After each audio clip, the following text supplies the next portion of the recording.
All right, we are back to talk more Hawkeye.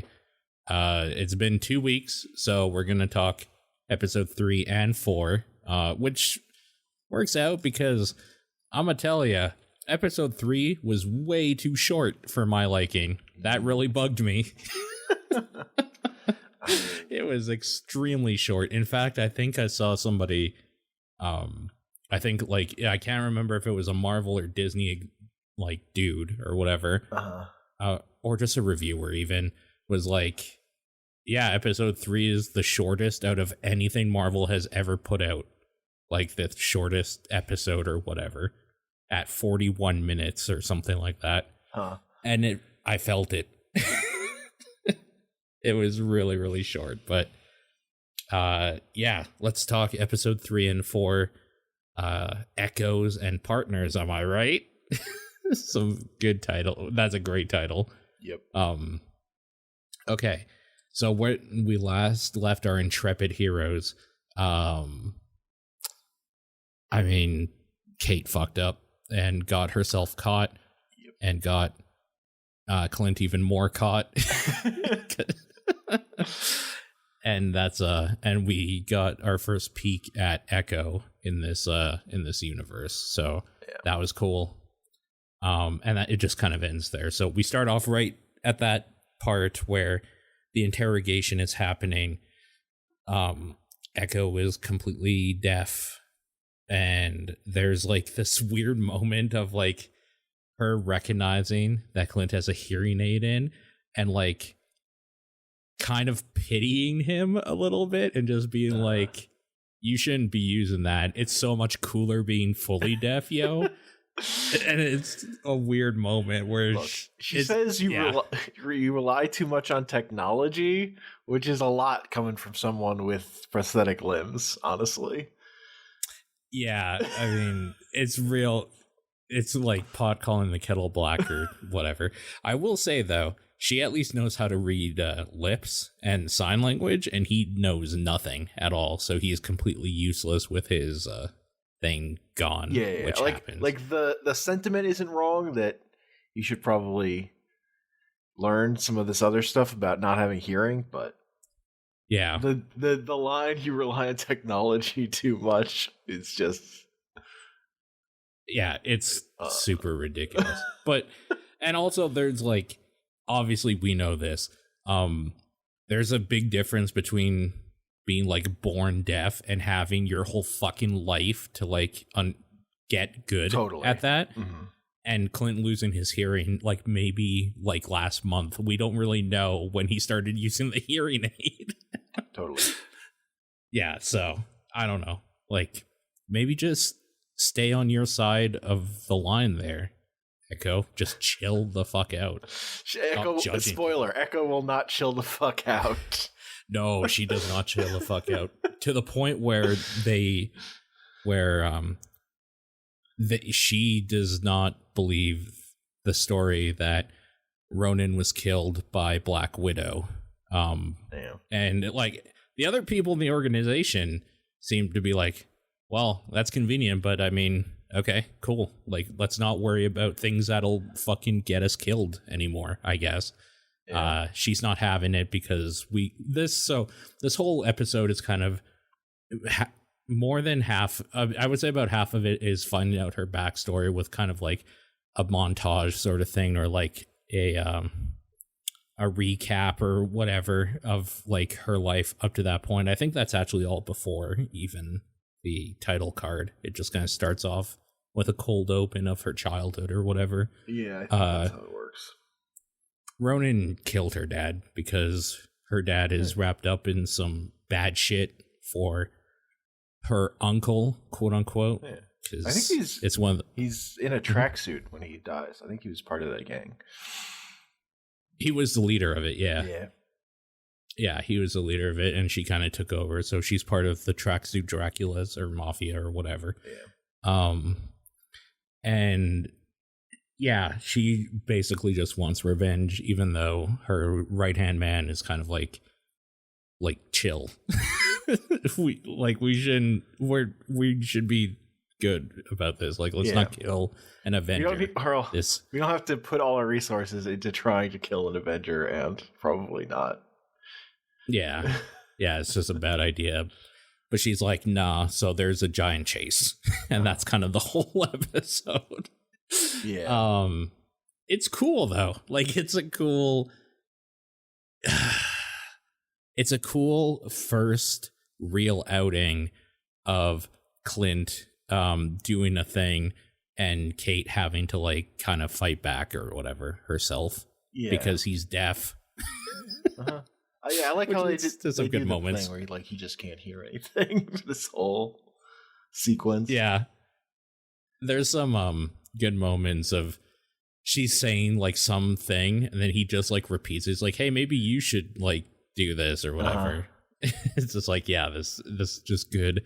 One character is deaf comedy writing here. That's fine. Okay, so I guess the big thing I wanted to talk about here is we find out that her dad, even though he was like the leader or a lieutenant or something of the Tracksuit Mafia, I think he was the leader, he still reported to somebody that they called Uncle. That's going to be Kingpin, right? That's Fisk. There's like, who else would this be? Yeah, that's what everybody thinks. Yeah. It would make sense to like finally introduce, the giant crime lord that kind of gets into everybody's business at some point. Yeah. It's a little weird that he hasn't been around, but it would make sense that he would rise to power during the crime blip and stuff. It could be anyone, but it's probably Kingpin. It's probably Kingpin. Yeah. That being said, we don't know. Yes. I just wanted to like talk with you, and I figured you would probably also assume that because who else is the big crime boss in New York? Like in the Marvel universe, like this is a good time to do that shit. There is the Angry Square. There's great trick arrow shit. And that like whole thing where she's just like, there's no trick arrows or whatever, just like, because it's just scolding him, I guess. It's good. That's good shit. He starts taking out, like, saying, no, these ones are too dangerous. And then she shoots one that explodes the. There are ones that are more dangerous. There's like this one that just causes a giant goo to like propagate on itself. And it's like, what the fuck even is that? And then there's one that's just a suction cup that just sticks to the front of the car. Yeah, that one's good. The USB one at the end. Oh, just to like hit them in the head, in the forehead or whatever. Yeah, that shit's great. The USB arrow is so stupid. I mean, it all builds to the Pym particle arrow, which is just amazing. It's so good. Yeah. As soon as like I saw Pym on it, I was just like, oh fuck. And then instantly just like giant arrow comes down. It's so good. It's way too good. Yeah. I was very happy with this episode. Yeah. They get away and it's cool. She's wearing a giant trench coat, which I found funny too. I don't know why, just her giant coat with the bow. And the fact that like New Yorkers see a lot of shit apparently because nobody's saying anything or even looking at her. No. She looks weird as fuck, but nobody gives a shit. Nobody gives a shit in New York. It's true. Nobody. Yeah. It ends with they break into her mom's penthouse to find information about about the mafia, the uncle, and just Jack, I guess, is kind of like she's kind of talked to Clint about like Jack's kind of a weirdo and like the sword thing or whatever, but he's kind of like a second thought to everybody right now. Yeah. And I think he's going to be for the rest of this. I don't think he's too important right now. He's kind of just there and introduced here. Yeah, he's not a priority. No, totally not. So they break in, and then the episode kind of ends with Clint being held up by Jack with the Ronin sword. And yeah, that's it. Very, very short, fun episode, but not a whole hell of a lot. Basically, like giving Echo's backstory and then that chase sequence, and that's kind of it. But that stuff's good. Good stuff. Oh, totally. Yeah, it makes for a hard podcast though when it's like, this episode you should have been there. Like, you should have seen it. It was dope. Yeah, totally. Yeah, it is kind of cool to, I guess, learn about. We don't really even learn much about Echo. We kind of see her past or whatever. She's a dope ass fighter. Even though I think it might be cheating to have like a metal leg and like kicking people with it in like a boxing ring or an MMA type deal might seem like a weapon, but I don't know. I'm for equal opportunity ass kickings, I guess. Yeah, that's cool. As long as, as long as the other person agrees, it's fine. Yeah. Another big thing in this episode is the whole thing being broken, his hearing aid being broken, and like him not being able to hear his child's voice, and it just being like a really sad moment. Yeah, the phone call from his kid saying like, hey, it's okay if he can't come home, make it home for Christmas. Yeah. And it's all Kate writing it down what the kid's saying so he can read it. And pretending he can hear. And, it's a weird, really kind of sad, dark moment. Man. These are the stakes. These are the stakes of the show. Will Clint make it home for Christmas? Who's going to build the gingerbread house? Fuck. Yeah. I don't know. Cool episode. This is movie night. I feel a little bit bad even saying, and then the nothing kind of keeps going with episode 4. There is more things that happen technically, but they're all kind of talking things. Okay. Yeah. So again, this picks up right where episode 3 leaves off. And Clint is being held up by the sword. Jack says, like, stay right there. The mom turns on the light, and then they're like, oh shit, there's an Avenger here. And he's like, oh hey, sorry. You're like, thanks for saving the world or whatever. Yeah. And, like, the tone changes instantly from, oh my god, Sword Man is actually going to like stab Hawkeye next episode. No. And it's like, no, not only that, but we're gonna have like dinner together or something. We're gonna have a chat. It's weird. They're just sitting at a table chatting. Yeah. I hate that mom. I can't stand her. I hate her so much. Fair enough. She just says shitty things about her like daughter or whatever, and I don't know. I don't like. If she's not evil by the end of the show, I will be surprised. I'll say. Yeah, she definitely has a thing going on. Yeah. On the other side though, I really like that Clint messages his wife and is like, I need you to like look up this dude for me, or what this, I can't, it's a company name, Sloan, I think it is, or whatever.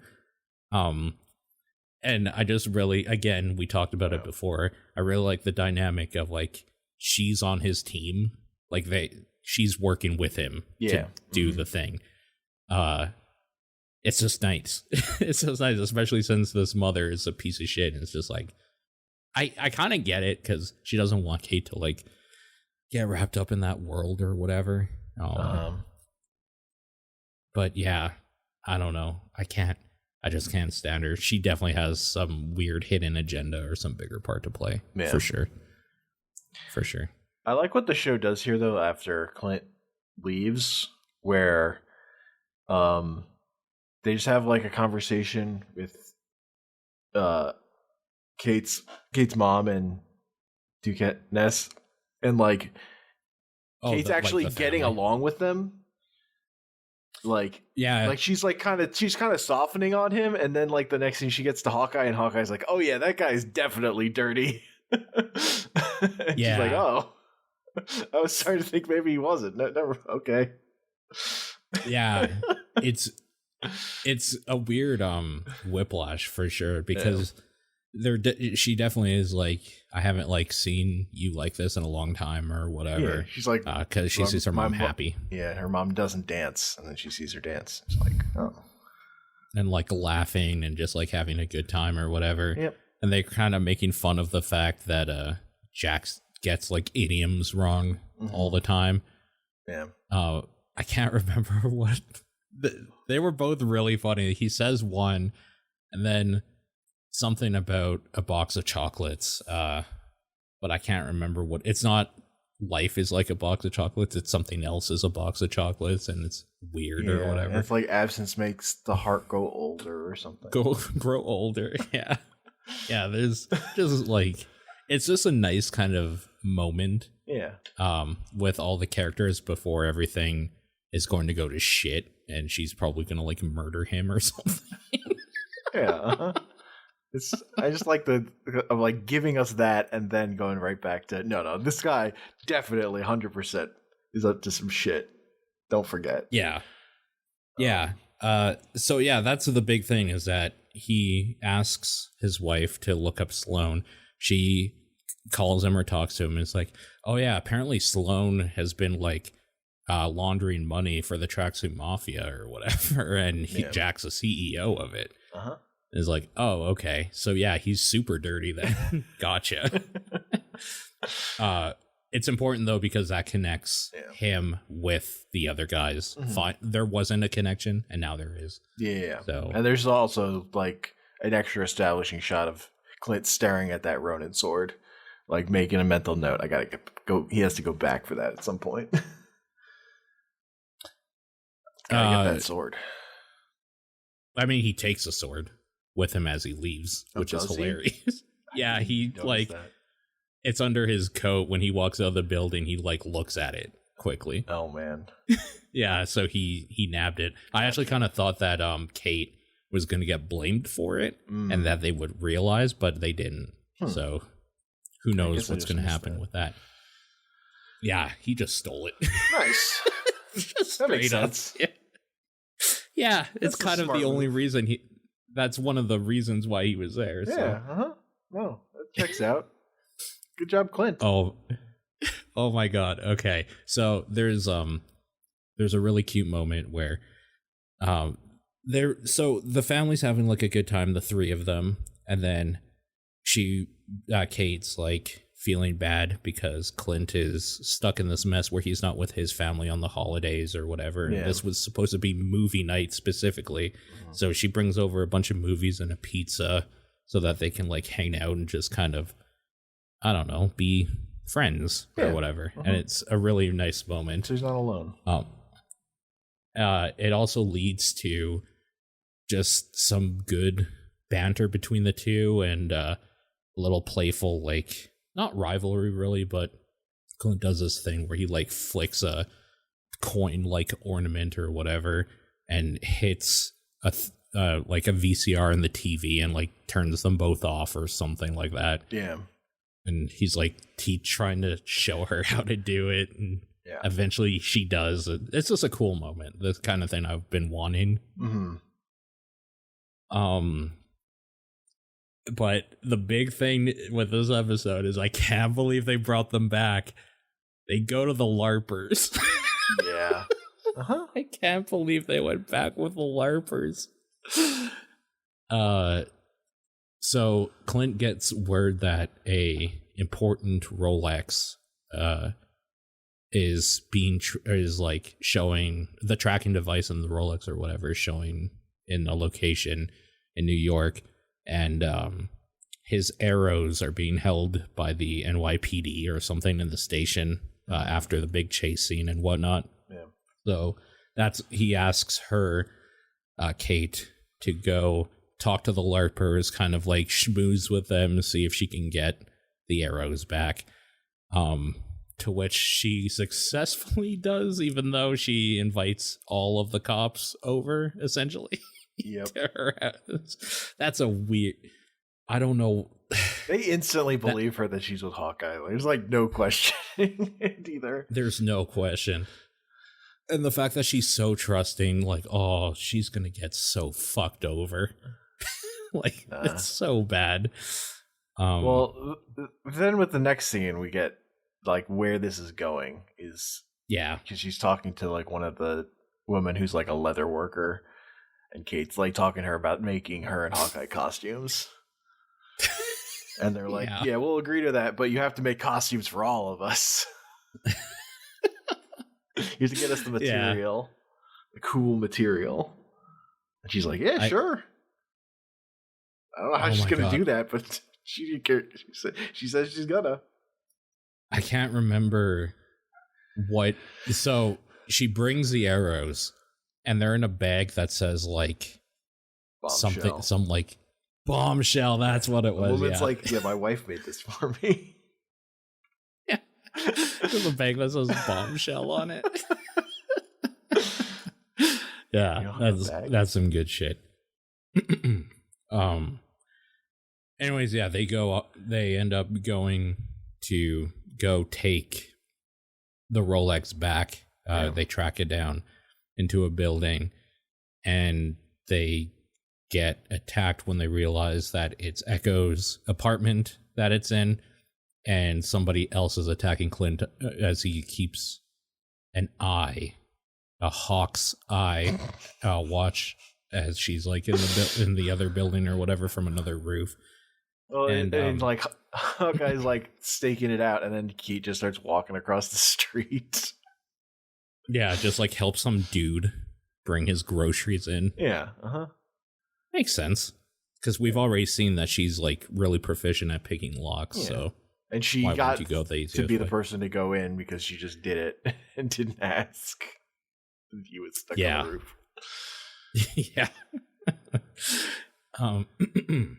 So yeah, they get attacked. He says he's being attacked by Echo, even though she's like, no, I'm being attacked by Echo. And then we see that he's being attacked by some masked assailant on the roof, which we all know at this like is Black Widow. Yep. The new Black Widow. But I mean, obviously they wouldn't know that, because why would they? Because she has the gauntlets that make her punches good. Yeah, there's like a moment where they he shoots over an arrow with the zip line, and I love that she gets stuck halfway between. Yeah, because it's like even.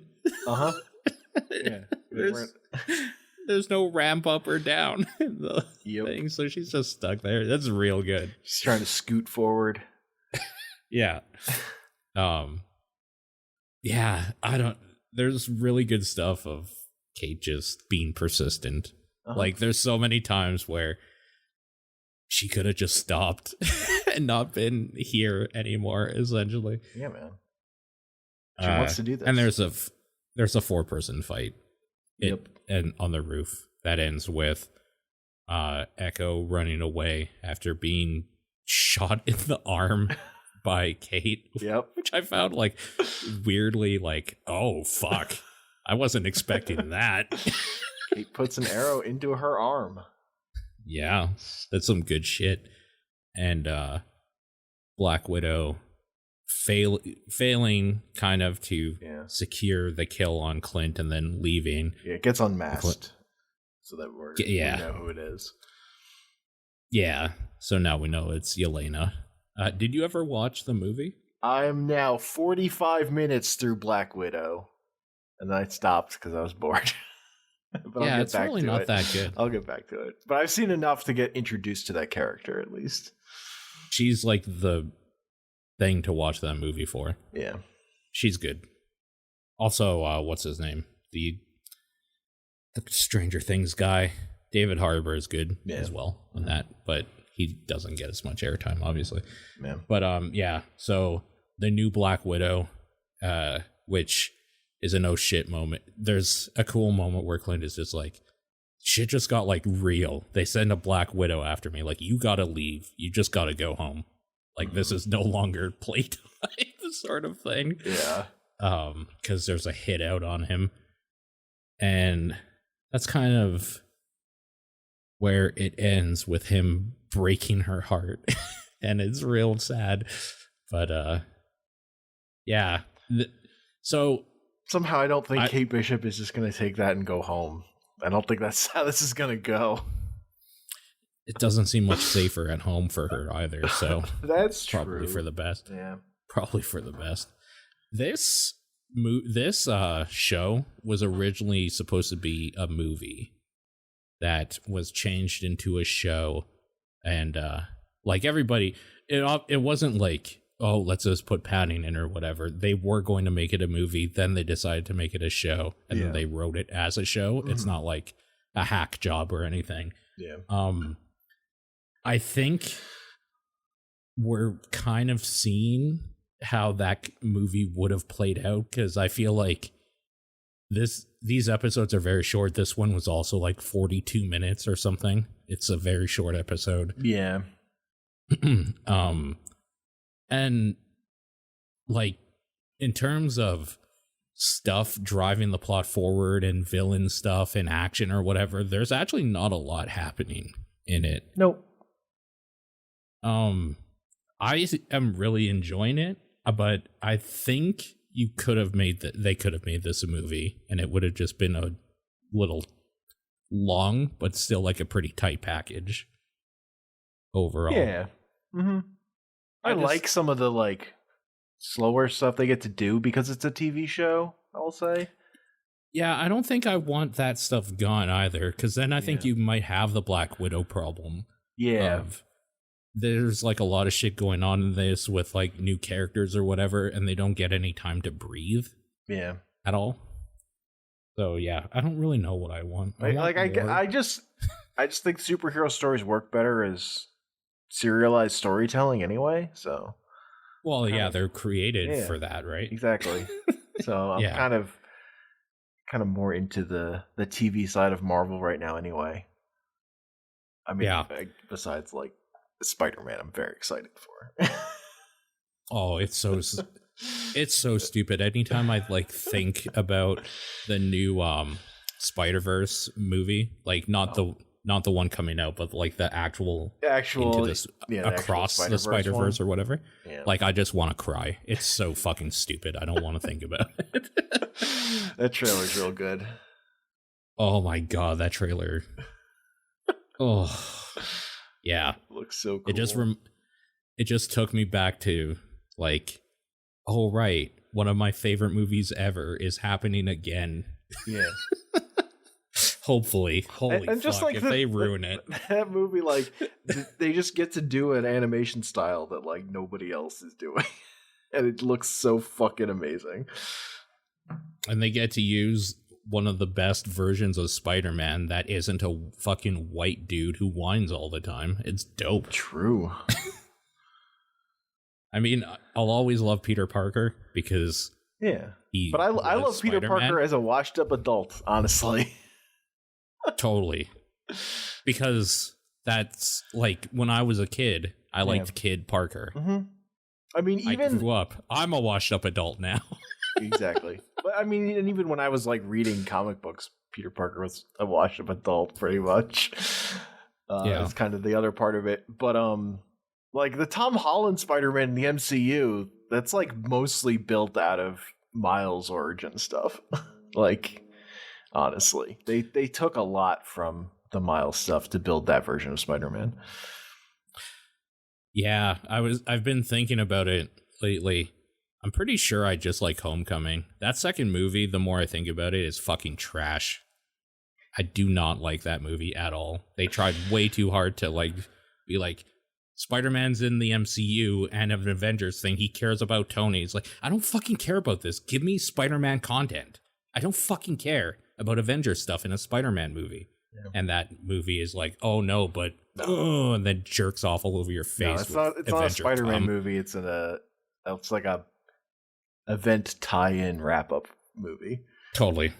Yeah, so Anytime I think about it, it like just makes me mad. But I fucking love Tom Holland as well. Like Tom Holland makes that Spider-Man for me, so I'm a little worried about this idea that he's not going to be doing it anymore after this and where they're gonna go. But who knows, man? Who knows? Maybe they'll get a Spider-Man TV show. That's always done well in the past, so why not, right? Now's the time. Never a better time. Never a better time. Like that, I've also that read MTV Spider-Man show. That was terrible. So, depending on what you want, every single Spider-Man show has been fucking terrible in some way. But they all do like something okay. Sure. I really like the Spectacular one, which was also Sony Animation. Yeah. So going back to Hawkeye for a moment, there was a weird thing where right before episode 3 came out, I wanted to talk about this before, but there was a news article that was sent to my like news feed that I scroll through periodically. And it's like, it says something like episode 5 of Hawkeye will blow fans away, and I was just thinking, why the fuck are you telling me this 3 weeks in advance, you motherfuckers? Like, why are you telling me episode 5 is gonna be dope when episode 3 comes out like tomorrow? And that just really annoyed me. So I needed to get that comment out on wax somewhere for other people to listen to. Like, you motherfuckers. Apparently that's like when a thing's going to happen, and that's kind of a spoiler. Yeah, I don't know. I don't see how it's possible this show can really blow me away. Like, I'll enjoy it probably. If something cool happens, I'll be like, yeah. But like, different scale here. Come on. It's going to be where we find out Bishop's security and her mom work for Fisk, right? Yeah. Like, that's going to be the thing. Yeah. Like, yeah. So, fuck articles, basically. True. Okay. I don't know. I did enjoy Jeff Gerstmann wrote a review of Halo, and like most of that review is like, man, these reviews are dumb. Product reviews, what a worthless thing to do in 2021. While doing it, it's just very funny that he wrote that way. Like, yeah, this is a completely useless thing to. Yeah, I always get that feeling too. Anytime I podcast about anything, it's just like, why are you listening to what I think about this? Who fucking cares? Go experience it yourself. But I mean, I'm gonna do it. I mean, as someone who listens to plenty of podcasts about things I'm not actually experiencing, because I have more time to listen to a podcast at work than I do to watch stuff. Totally.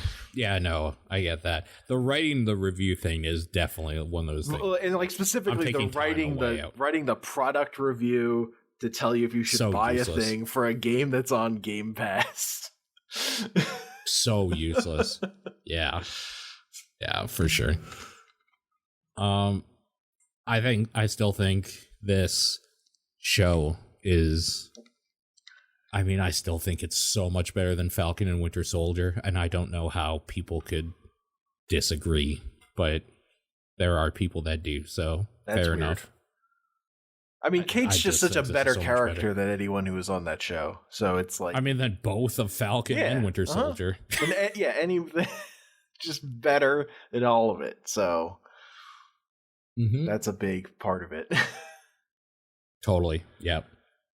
Haley Steinfeld is fucking killing it. She's killing it as a role. She's killing it as Spider Gwen. She killed it in Arcane. Fucking goat. 2021. She's the goat.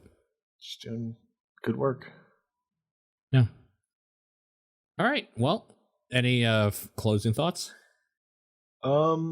No, I'm just excited to see more Kate Bishop. You know? Yeah, I'm excited to see Yelena actually say something as well, and like maybe have a character, because right now she's just an assassin. Yeah. That could have been anyone. It could have been anyone. Yup. Yeah. So I'm excited for more. And I hope you're excited for more listening as we podcast. The only 2 episodes left. So yeah, those will be coming. Thank you for listening, and we'll see you then. Peace.